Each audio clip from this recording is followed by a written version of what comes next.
Hey everybody, welcome to the buffet with Tony Yarber. I'm excited to have you here today. We are hadn't been here in a few weeks, but nevertheless we are back and we are even better because I've got great help. I'm looking forward to the day. We're gonna have really tough conversations. Or a couple of tough conversations today, and we need y'all to be participating. Want to encourage you to share. Want you to hit that like button. Want you to be sure you subscribe to We Believe so that you're getting those updates and getting those alerts when we go live on Fridays at 3 o'clock. I also want to encourage you to help us to reach our star goal.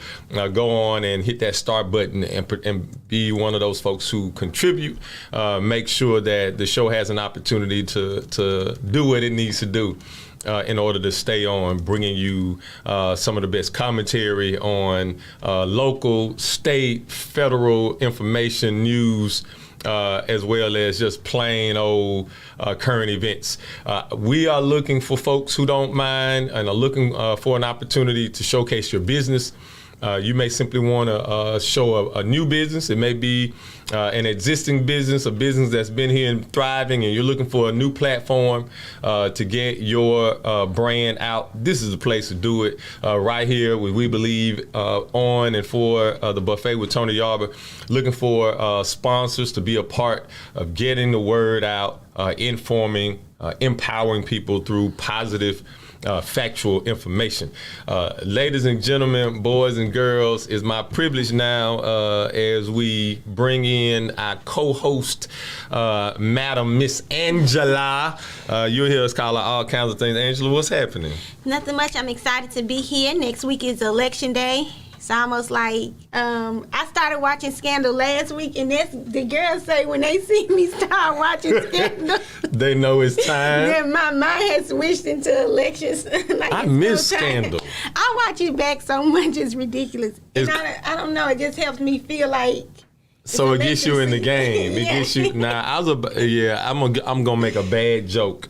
So I'm just letting you know already. So that's all I can think about is Dahmer watching. What was it? The Exorcist. Every time he got ready to do something. Oh my goodness. Well, yeah. Yeah. Get you in the game. Because the episode I really like, and it's gonna be even worse than that, is when she beats old boy with that chair. You ready to go back to that again? Now, Tony, my baby, she called me the other day. Well, not the other day, probably about a week or two ago, and said that she had started watching Scandal again from season 1. You do that? I do. So you watch, girl. Okay, all right. Well, look, whatever it takes, cause you're winning. So I guess keep on watching Scandal. What you got going on? What's on your plate? So not only am I concerned with local elections, and I want to get there today when we in this conversation, but I want to talk about midterm elections across the nation because they're crucial. Mm-hmm. Everybody's talking about, of course, there's a laser focus over on Georgia, Warnock and Herschel Walker. I don't understand that. Like, I don't, that blows my mind. We're talking about a choice between Herschel Walker and Warnock. Like, do you know that there was a time when somebody like Herschel Walker would have gotten laughed? Okay, I'm sorry. I didn't mean to interrupt you, but Lord. I like where you went with that because that's why I think that state and that election is so dangerous because people are drawn to this sensationalizing, this propaganda, this that mess, and it puts this focus on that. And we all know about name ID. Every time we run a story about how ridiculous he is or some ridiculous thing that he said, we raise his name ID. Then you have people who are not as informed as they should be, and they're hearing Warnock's name and Herschel Walker's name on the same levels. Sunday, Pastor Brian over in Atlanta and Newburgh did a whole sermon. We don't need a Walker.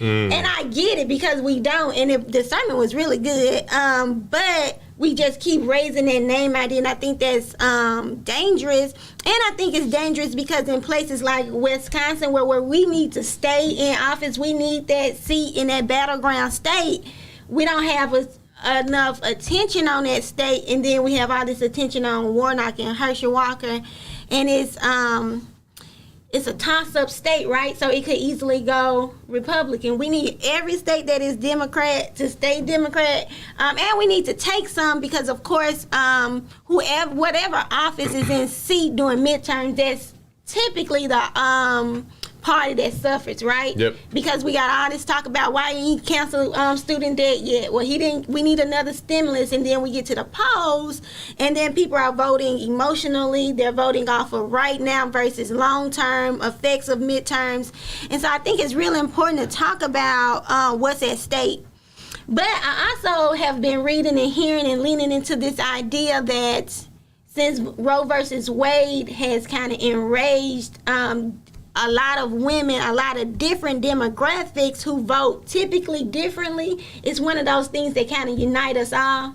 Mm-hmm. We all got pissed off about Roe versus Wade being repealed, and so that should give us some help going into the midterm election. Will give the Democrats some help, I would say, in the midterm elections, and I think that's important because also that helps people focus down the ballot, which that's how I want to get into what's going on locally. We got to focus on down the ballot, and I think that's interesting, this thing that happens nationally where people fight for, in different states, they fight for people to look down the ballot at local elections. Mm-hmm. But here in Hinds County, we know what's going to happen up the ballot. We know Benny going to walk away with that thing. Right. I'm excited about this Kawasi Young, only because he's a better option than the other option. Mm-hmm, mm-hmm. I don't know how well he would do. I didn't even start seeing the signs until here recently. I don't think his campaign got the traction it needed. And that's something else we got to talk about. Like, why don't we focus on that other seat? Are we just going to always give it away? Mm-hmm. We just going to be Republican just because it has been? Okay. I'm thinking about, I'm looking at your shirt, mm-hmm.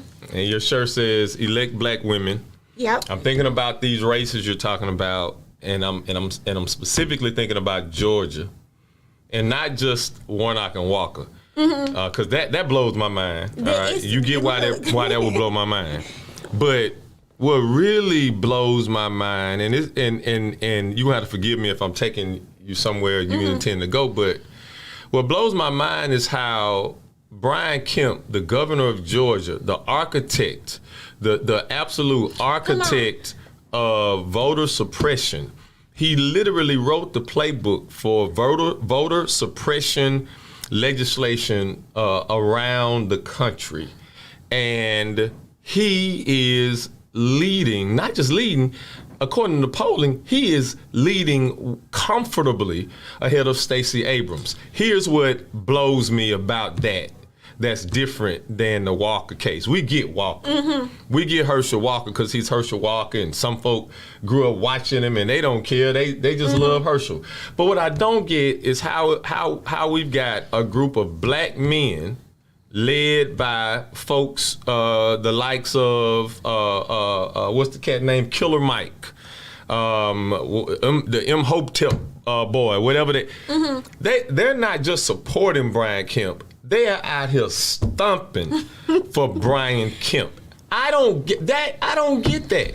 Well, here's the thing. And it goes back to a conversation we had on this show a few weeks ago when we talk about why are people so offended when we say specifically that we're going to vote for black women. It's because this, when we pit ourselves against each other, right? So if I ask you to elect black women and you will immediately get offended by that, and your first thing is if they're qualified and why I don't vote for gender and all these things, you got to ask yourself, why is that your first response? And then you start pulling back the layers. If you're willing to do the deep work of thinking like, why is that my first response? Is because we've been programmed that black women and black men, it's got to be either or.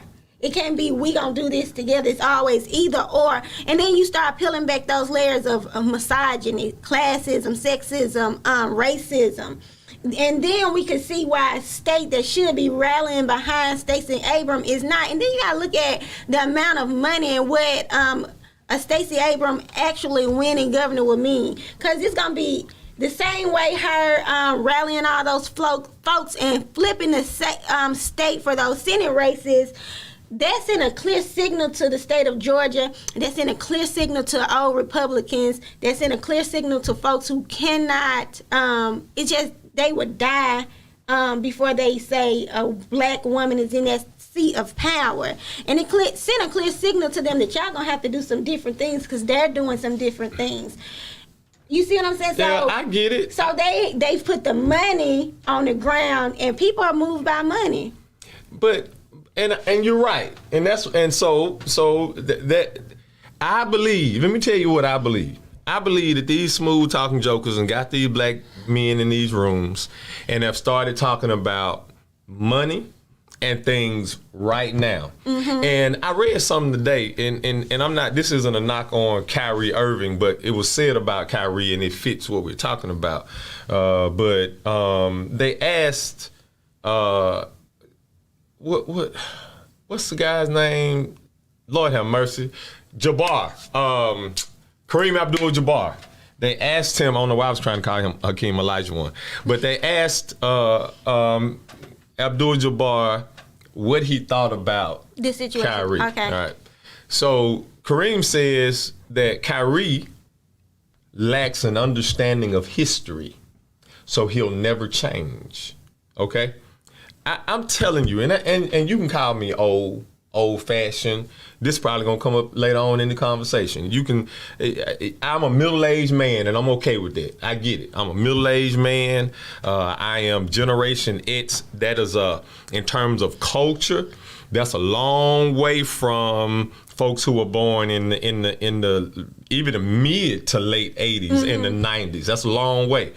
So it upsets me that because you don't have, and I support that they don't really have the history because schools hadn't taught the history, right? Mm-hmm. So if you're ignorant of the history, and that's one thing. But these are brothers who know history. They understand the struggle of Atlanta. They understand the Maynard Jackson struggle. They understand all of these things. And if you understand the Andrew Youngs, mm-hmm. and if you understand all of that, how are you? It is a betrayal to me, and it's personal for me as well. So I get the money and I get what the white boys are saying, and I get all of that. They're supposed to do that. That's what they're supposed to do. But I don't expect that from educated black men who understand the game, who know what's going on, to literally go right up and sit down with Monsieur Candy and sign up as a hand on his plantation. That's just where I am with it. Look, it's wild, and I think it's a couple things. It's the money, mm-hmm. but I also think it's this proximity to whiteness and this proximity to power. And I know that keeps coming up, whether I want power or if I want influence, right? Mm-hmm. But the reality of it is we have very little of both. Mm. And so we were talking about this at the Southern Poverty Law Center conference a couple nights ago when we were talking about this ideal of like conceding, right?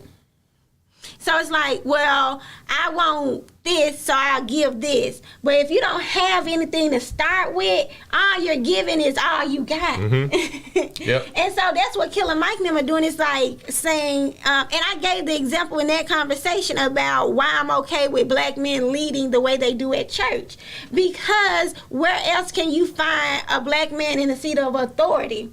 Right, in many cases, if the black man is already pulled outside of the home, mm-hmm. if he's not able to get his just due in corporate America, we know that black women are running our schools, right? Yep. So then where can he have that seat of authority? At the church house. Okay. And I'm okay with that, right? Yeah. But then when you pit black men against black women in all the other places, it's almost like, again, you can have her or you can have him. Versus, really, we could just have a black establishment. Mm-hmm. And I hate to go all, free to land black folks, but... Nah, don't go free to land up in here. Yeah, I'm with you. I hear you. I don't know why I would say that, but You know what I mean? At the end of the day, if there's a proximity to whiteness, which they perceive as power, that's what the Killer Mikes of the world are after. This seat of power, this seat of influence that they only think white men can attain. And not that they only think white men can attain. We've only seen white men attain that. And so you're gonna let Stacey Abrams, a fat, dark-skinned black woman, come and ascend to that seat of power before a black man?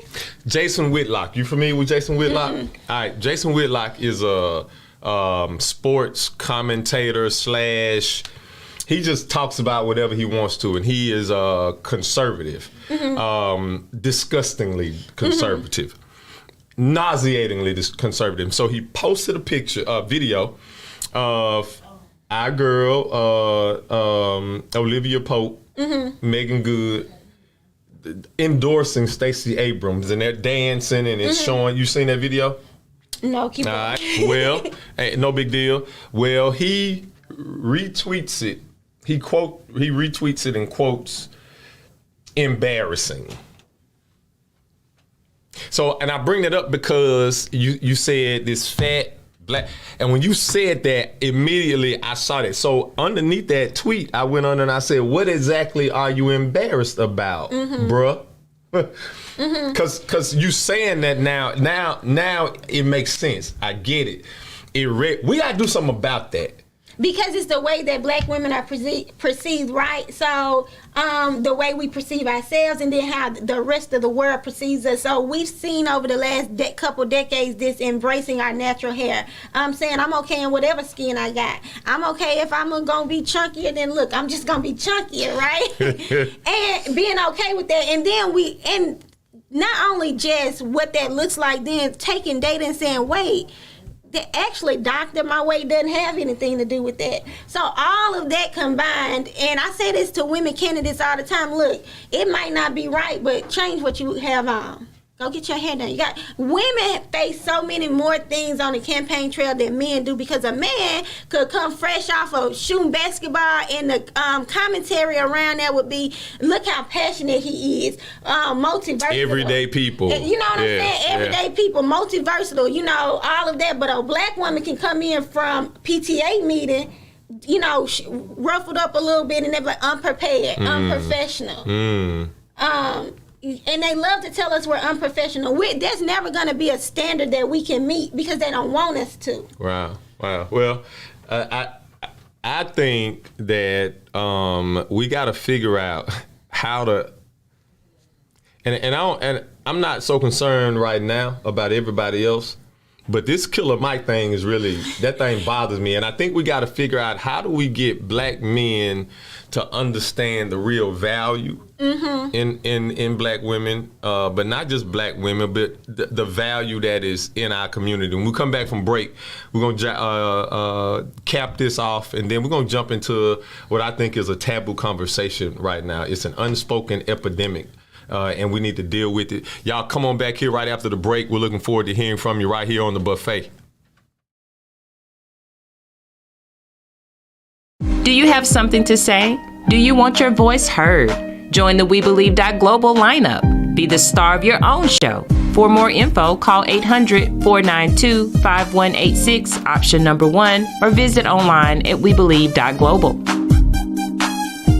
The Mississippi Link is an African-American female-owned newspaper with a trusted voice that is highly respected throughout the city, state, and nation. Our motto, keepers of the knowledge for people who speak the truth, since 1993. Link significantly influences the thoughts, attitudes, and buying decisions of its readers. Call us at 601-368-8481 for your advertising needs. If you would like to receive a newspaper in the mail each week, our annual subscription is only $52 per year. That is only $1 per week for you to stay informed regarding many stories that you can only get in the Mississippi Link. Sign up today at themississippiLink.com and click on Home Delivery. SocratesGarrettNT.com is a diversified firm specializing in recycled aggregates and crushed concrete. SocratesGarrettENT.com's recycled materials provide the construction industry with significant economic and environmental benefits by recycling clean concrete rubble into M.Dot grade rock materials. Recycled aggregates and crushed concrete can be applied to driveways, road construction, bank protection, parking lots, general bulk fills, and more. For more information, please call 601-896-0084 or visit us online at SocratesGarrettENT.com.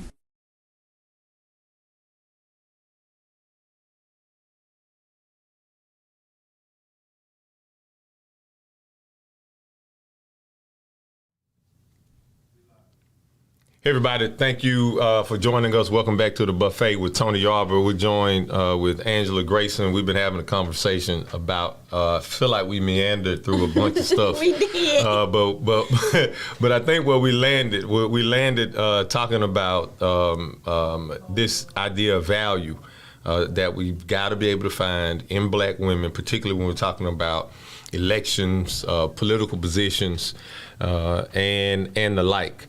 That Angela, I'm I don't know why, but today everything don't bother me, but the things I'm passionate about today are the things that I'm passionate about. And I was in a Twitter space yesterday, and in the Twitter space, they were talking about crime, and the conversation started because of an issue where black folks were involved in an altercation. Oh, it was the rapper.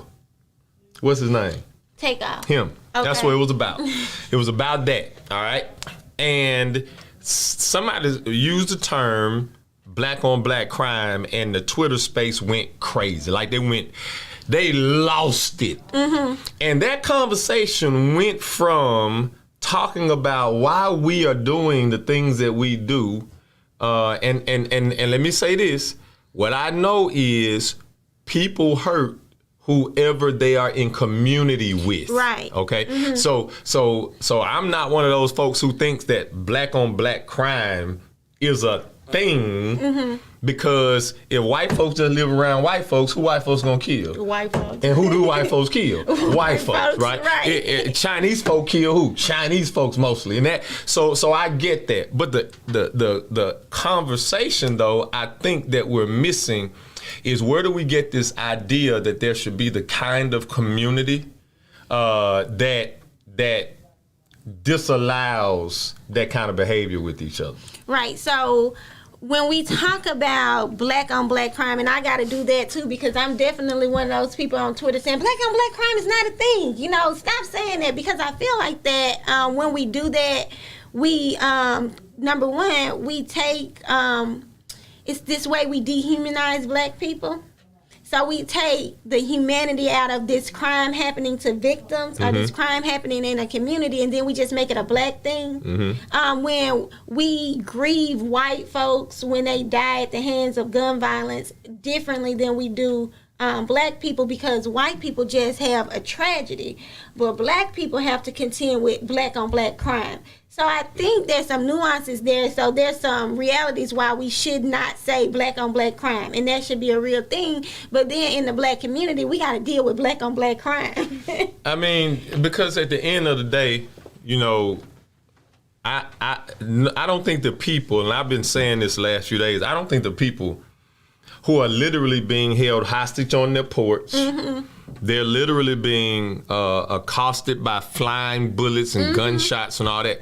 These people don't care what we call it, what you call it. Right. They just want to understand and know that there's a solution for it. And what I think is counterproductive is when we start chasing philosophy. That's right. And because nobody cares about, and I get it, and we love you, and we thank God for you, but if we're gonna talk about semantics, don't nobody give a damn about semantics when you're dodging bullets. That's right. That's the same conversation we find ourselves muddied down in when we think about the symbolism of having a flag removed, or statues taken out of certain public institutions or public places. Well, I don't care where they statues at. Do we have a living wage yet? Mm-hmm. Do we have access to healthcare? Do we have access to all the things that our counterparts have with ease that we struggle with? So it's the same conversation. While there are spaces and time for that, we gotta be diligent, not like you always say, to get lost in the weeds and keep the main thing the main thing. And so there has got to be some real accountability at every level. I don't think all the responsibility lies in the parents' home. I don't think all the responsibility lies on who the mayor is, because like, the mayor didn't shoot your brother. Right. Your brother shot your brother. Right. But my mayor ought to be responsible for public safety. Sure. My mayor is responsible for the police department, who he's appointing to police chief, and then the police chief has the responsibility of scheduling and budgets and all these things that at the end of the day should be keeping us safe, and they are not. But, and I'm with you, but I think so I grew up hearing these stories about self-policing. Okay, I grew up hearing stories about my granddad and his brothers and partners policing the sub, and how you couldn't just come up in the sub, black or white. Mm-hmm. You had to come through them in order to do that. You couldn't come in there from another neighborhood trying to act up and cut up. Mm-hmm. And I just think that the more we have these conversations about these external things, we don't get to the more we unload our responsibility for the community, for the neighborhood. And I let me tell you, I think. I don't know if you were here with me, but I talked about gentrification a little bit. And when I talked about gentrification, I talked about who's living in the neighborhoods, who's living in the communities. If it's an elderly community, you're going to know it's an elderly, especially if it's an elderly poor community, because elderly poor people don't have the same amenities, and they don't have the same abilities as elderly people who have money. Well, as I consider where we are and what we've got going on, I know that we've got these communities where all of the people who want to care, who want to be able to get out and do something, either they've left or they're too old to do it. And so when we talk about that generational gap, right? So you can talk about remembering those stories off in the sub. Well, then here it is. I'm not that far behind you, but just considering the difference in our age and how I grew up on Wood Street, I can even remember there being certain codes like, no, you're not gonna do. Like, I can remember literally living in what now people look back at some of the worst times for the city of Jackson, some of the worst things going on Wood Street. I'm talking about I remember wars going on. I recall. And I'm just walking up and down Wood Street going to get me an iceberg and go sit in the park all day, and all of these things are happening around me, but feeling completely safe. And that's because of these things that people had in community then that said, well, you're not going to do that in the park because kids are going to be it was a code. You're not going to do that on this half of Wood Street because Miss James it was a code. Because they, like this part of Wood Street is safe. That's where families are. That's all I'm saying.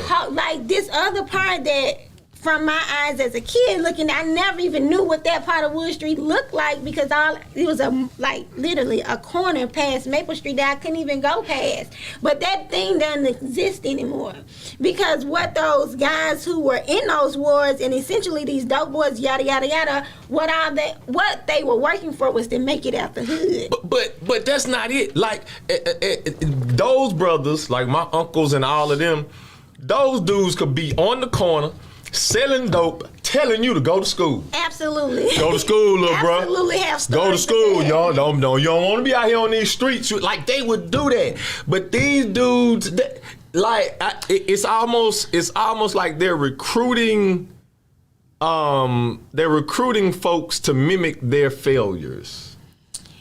And the difference between then and now is that, in my opinion, It's like those folks were working to get out the hood, right? And then we got so many things we got to contend with. For years and years and years, we said that these lifestyles we saw on rap videos and that was being glorified in the music. Garbage. All these things that we said didn't have effect on families, those things are like, they're coming home to roost now. Like, you have to contend with these people thinking that these rappers were living lifestyle that they needed to attain. And so now the folks just, like, these kids are so centralized to the point where they'll just shoot folks and think, like, babe, they not coming back.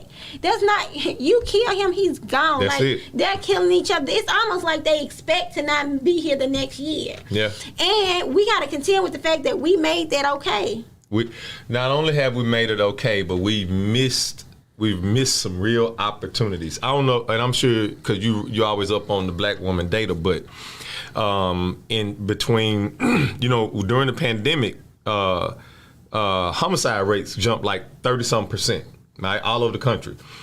But guess who is second in homicide, in the increase of homicides? Black women. 30% increase in 2020 in homicides, and they were second only to black men. So we gotta talk about that.